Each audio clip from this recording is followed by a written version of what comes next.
Les transformations et les prouesses remarquables, observées en neurosciences et imputées au QI, bien que captivantes, ne doivent pas occulter une considération éthique cruciale, les limites du QI en tant que seule mesure de l'intelligence.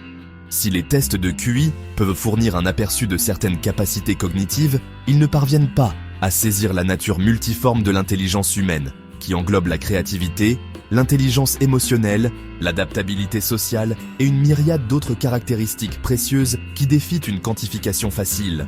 Réduire l'intelligence à un seul score numérique revient à diminuer la richesse et la complexité du potentiel humain. Cela risque de créer une hiérarchie de l'intellect, pouvant conduire à la discrimination et à la sous-évaluation des individus, dont les points forts se situent au-delà des limites étroites des tests standardisés. Tout en mettant en évidence la capacité de croissance du cerveau, le QI ne doit pas être interprété à tort comme une validation ou en tant qu'arbitre ultime de la valeur humaine.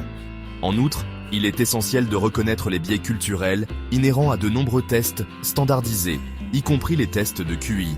Ces tests, souvent développés dans des contextes occidentalisés, peuvent ne pas refléter fidèlement les capacités cognitives des individus issus de divers milieux culturels, ce qui peut les désavantager.